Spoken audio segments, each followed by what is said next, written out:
할렐루야. 사랑하는 반석의 성도 여러분, 10월 19일 아까의 시간이 돌아왔습니다. 오늘은 시편 29편으로 함께 은혜를 나누고자 합니다. 토요일과 주일을 이어서 시편 27편과 28편은 압살롬과의 전쟁으로 위기에 처한 그런 상황 속에서 지었던 시로 우리가 묵상을 해보았고요.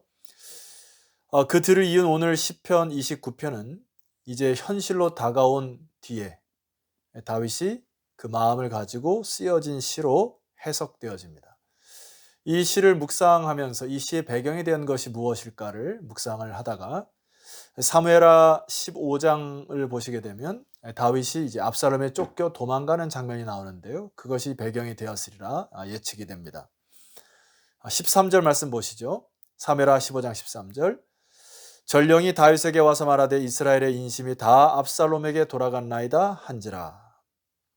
14절. 다윗이 예루살렘에 함께 있는 그의 모든 신하들에게 이르되 일어나 도망하자. 그렇지 아니하면 우리 중 한 사람도 압살롬에게서 피하지 못하리라. 급히 피하는 원인 중에 먼저는 아들 압살롬과 피비린내는 전쟁을 하기 싫었던 이유일 것입니다. 그리고 두 번째는 하나님의 이름을 둔 장소, 하나님의 샬롬, 평강이 넘치는 이 예루살렘, 하나님의 성전이 있는 그곳을 더럽히지 않기 위하여 다윗은 한 발자국 물러가 도망자의 신세로 전락을 합니다. 그런데 사무엘하 이 15장에는 그 도망자를 함께 따라온 이 가드 사람 이때라는 사람과 대화하는 장면이 기록이 되어 있어요. 그랬더니 다윗이 그 가드 사람 이때에게 이렇게 얘기를 합니다. 19절. 어찌하여 너도 우리와 함께 가느냐? 너는 쫓겨난 나그네인이 돌아가서 왕과 함께 네 곳에 있으라. 너의 가드, 고국으로 돌아가도 괜찮다. 그러면서 다윗의 심장을 또 마음을 표현하는 것을 20절에서 추측할 수가 있어요. 너는 어제 왔고 나는 정처 없이 가노라. 나는 앞으로 어떻게 될지도 모르는 상황이니 너의 앞길을 내가 막고 싶지 않으니 이제 너의 고국으로 돌아가고 나는 이제 정처 없이 이제 쓸쓸하게 퇴로한다. 이런 이야기예요. 자, 이 상황을 23절에 보면 이렇게 기록하고 있습니다. 온 땅 사람이 큰 소리로 울며 모든 백성이 앞서 건너가매 왕도 기드론 시내를 건너가매 건너간 모든 백성이 광야길로 향하니라. 기드론 시내를 건너 광야로 들어갈 때 온 땅의 사람들이 통곡하며 울었다. 아마 다윗도 가슴치며 그 강을 건넜을 뿐만 아니라 이제 광야로 들어가는 이 처참한 광경이 연출이 됩니다. 여러분, 기드론 시내를 건너서 광야 속에 있던 다윗은 어떤 상태였을까? 여러분, 어떻게 추측이 되십니까? 아마 다윗은 하염없이 외로움과 적막함 속에서 계속 나날들을 지냈을 것입니다. 세월이 지나면서 다윗은 점점 시인이 되는 거예요. 그래서 들려오는 많은 것들이 시의 재료가 되기 시작합니다. 평소에 느끼지 못했던 주변의 소리들이 크게 들리면서 그를 괴롭히는 것이죠. 평소에 졸졸졸 흐르던 무심코 들리지 않았던 그 시냇물 소리가 더 구슬프게 들렸을 것입니다. 마치 그의 가슴에 통곡 소리와 같이 시냇물 소리를 들으면 기쁜 것이 아니라 오히려 더 슬퍼지는 시기. 캄캄한 밤에 정막 속에서 평소에 들리지 않았던 나무들의 부딪히는 소리가 마치 적군의 발자국 소리와 같이 들려서 소스라치게 놀랬던 시간이 한두 밤이 아니었을 것입니다. 광야의 짐승의 소리도 마치 적군의 함성 소리처럼 들렸을 것입니다. 그래서 아마 다윗은 여러 날을 밤을 지샜을 것이란 가능이 있어 보입니다. 그런데 이 광야의 모든 무게감과 두려움을 이기는 계기가 무엇이었을까? 여러분, 시의 이 말씀을 쭉 읽다 보면 이 다윗이 다시 일어나는, 그리고 다윗의 중심을 느낄 수 있는 부분이 바로 10절이라 생각이 들어요. 먼저 10절을 읽어드리겠습니다. 여호와께서 홍수 때에 자정하셨으며 여호와께서 영원토록 왕으로 좌정하시도다. 자, 이 부분인데요. 쉬운 성경으로 다시 한번 여러분에게 읽어드리겠습니다. 여호와께서는 거센 물결 위에 보좌를 정하시고 우리 왕이 되시어 영원히 다스리실 것입니다. 다윗은 광야에서 철저히 고독하고 또 외로웠고 그래서 홀로 서 있던 시간이 많았을 것입니다. 홀로 서다 보니 자신의 연약함과 유약함을 점점 깨닫기 시작해요. 우리가 부르는 복음성가 중에 광야에서라는 그 복음성이 있지 않습니까? 왜 나를 깊은 어둠 속에 홀로 두시는지, 어두운 밤은 왜 그리 길었는지, 나를 고독하게, 나를 낮아지게, 세상 어디든 기댈 것이 없게 하셨네. 자, 광야에 서 있네. 광야에 서 있으니까 이제 단독으로 하나님 앞에 설 수밖에 없습니다. 그리고 그 광야에서 하나님을 묵상하니 어느 순간 나는 작고 하나님의 크심을 발견하게 돼요.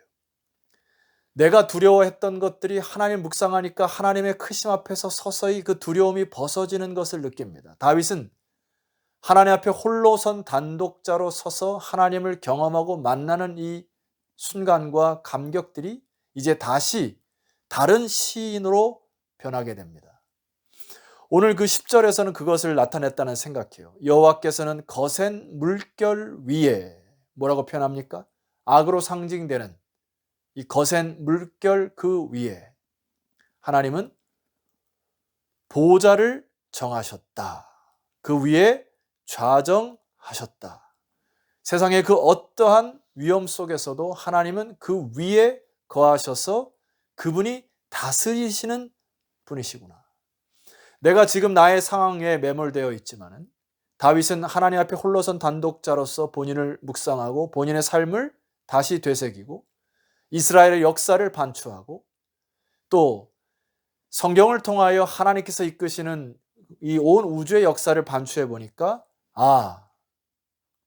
하나님이 왕이셨구나. 내가 자꾸 왕이 되려고 했구나. 왕이 되려고 욕심을 부렸고 욕망을 부렸고 사람들로 하여금 존경을 받으려고 하였고 이 모든 것들이 헛됐구나.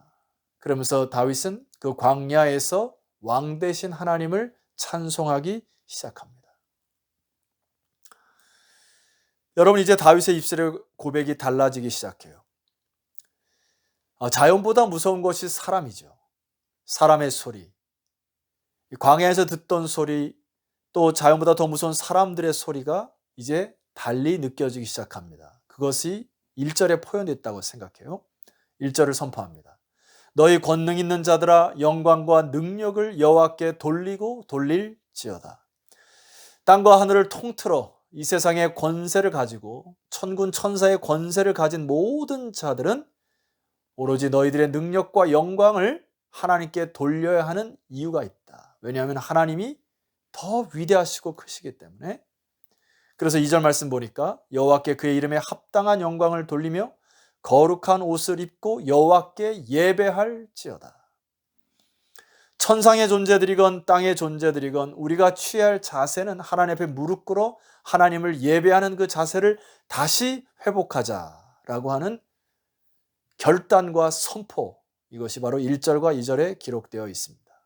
자, 이런 강하고 담대함이 회복되니까 이제 모든 소리들이 재해석되기 시작합니다. 자, 3절 보세요. 여호와의 소리가 물 위에 있도다. 여기에 이 소리라고 하는 단어는 단순히 사운드가 아닙니다. 우리가 보통 보이스라고 하는 말하는 음성이에요. 이때 당시만 해도 고대 근동의 사회는 바다는 악의 상징이었습니다. 그래서 먼 바다로 가면 죽는 줄만 알았어요. 그런데 이 다윗의 고백이 뭡니까? 여호와의 목소리가 바다 위에 울려 퍼지기 시작하고 하나님의 영광의 천둥 소리가 바다의 소리를 잠재우셔서 이 악한 것도 하나님이 다 물리치신다는 통치의 고백의 입술입니다. 계속해서 다윗은 고백하지요. 여호와의 소리가 힘 있으며 여호와의 소리가 위엄차도다. 이 세상에 여호와의 소리보다 더 힘이 있고 위엄 있는 것이 없으므로 더 위엄하고 힘이 있는 하나님의 소리 때문에 결론은 무엇입니까? 두려워할 필요가 없었구나. 뿐만 아니라 5절과 6절을 보면 여기에 표현되는 레바논 혹은 시련이라고 하는 단어, 레바논에서는 백향목이 많이 났습니다. 그래서 그 백향목을 꺾어다가 이방의 신전을 세우기도 하고, 또 여기 시련은 헬몬산을 이야기하는데, 헬몬산에는 우상단지들을 모아놓고 경배하는, 그래서 사람들을 우매하게 빠뜨려서 그들을 두렵게 하는 곳이 바로 이 레바논과 시련이었어요. 그런데 여러분 선포해 보겠습니다. 5절입니다. 여호와의 소리가 백향목을 꺾으시며 여호와께서 레바논 백향목을 꺾어 부수시도다. 나무를 꺾어 부숴버리니까 그 나무를 송아지같이 뛰게 하시며, 굉장히 시적인 표현인데요. 송아지가 껑충껑충 뛰듯이 모든 이 교만했던 나무들이 꺾어지고 그것이 송아지가 뛰듯이 이리 뒹굴 저리 뒹굴하는 모습이 펼쳐지기 시작한다. 레바논과 시련으로 들송아지같이 뛰게 하시도다. 여러분, 들송아지가 아주 향방 없이 막 뛰어다니는 우스꽝스러운 모습 아닙니까? 하나님의 소리가 한번 발하니까 레바논과 시련에 있는 이방신을 섬기는 사제들이 하나님이 두려워 엉거주춤하면서 두려워 떠는 모습을 표현하는 것 같아요. 다윗은 여호와의 소리를 광야의 한복판에서 만났다고 고백을 합니다. 그것이 바로 7절 이하의 소리가 있습니다. 여호와의 소리가 화염을 가르시도다. 여호와의 소리가 광야를 진동하시며 여호와께서 가데스 광야를 진동시키시도다.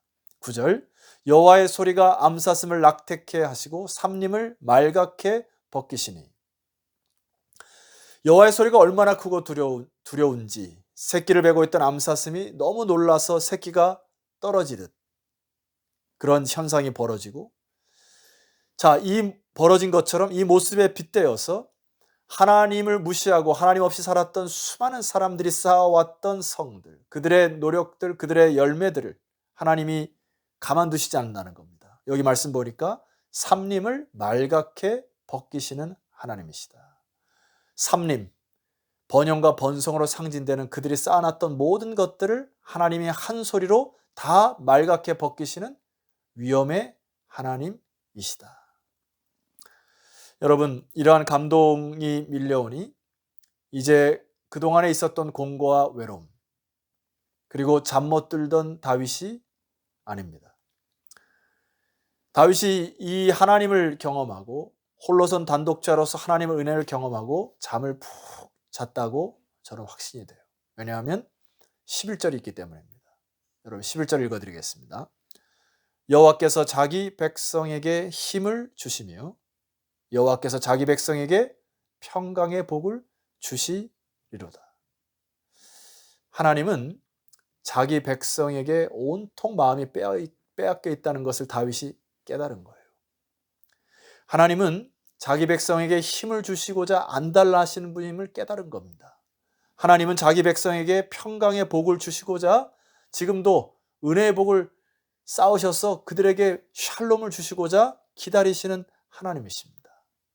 그리하므로 때로 이 광야의 때로 홀로 적막함 속에서 하나님을 묵상하고 하나님부터 오는 소리를 경험했던 이 다윗이 소리들을 재해석하기 시작하며 이제는 그 적막한 광야의 한복판에서 코를 드르렁거리며 깊은 잠을 잤던 다윗을 소개합니다. 사랑하는 성도 여러분, 이 말씀의 힘을 얻으시고 여호와의 소리가 자기 백성에게 힘을 주시고 여호와께서 자기 백성에게 평강의 복을 주시는 하나님 신뢰하시고 깊은 잠 드시고 여러분의 샬롬의 평강이 여러분의 가정과 인생에 가득 넘치기를 주 이름으로 축원합니다. 기도드리겠습니다. 하나님 아버지, 감사합니다. 광야의 한복판에 섰던 다윗을 홀로 놔두시지 아니하시고 홀로선 다윗을 외면치 아니하시고 만나주시고 그에게 힘을 주시고 평강을 주신 하나님, 오늘 이 방송을 듣고 이 설교를 듣는 모든 주의 백성들에게 주의 위엄의 소리를 입혀 주시옵소서. 저들이 하나님의 음성을 듣게 하여 주시고 하나님의 말씀의 힘을 의지하게 하여 주셔서 광야와 같은 세상 힘있게 살아가고 깊은 잠을 자는 믿음의 사람들이 다 되게 하옵소서. 예수 그리스도의 이름으로 기도드렸사옵나이다. 아멘. 자, 사랑하는 성도 여러분, 내일은 시편 30편으로 다시 만나도록 하겠습니다. 오늘도 하나님 안에서 신이 되는 저 여러분 되었으면 좋겠습니다. 내일 뵙겠습니다.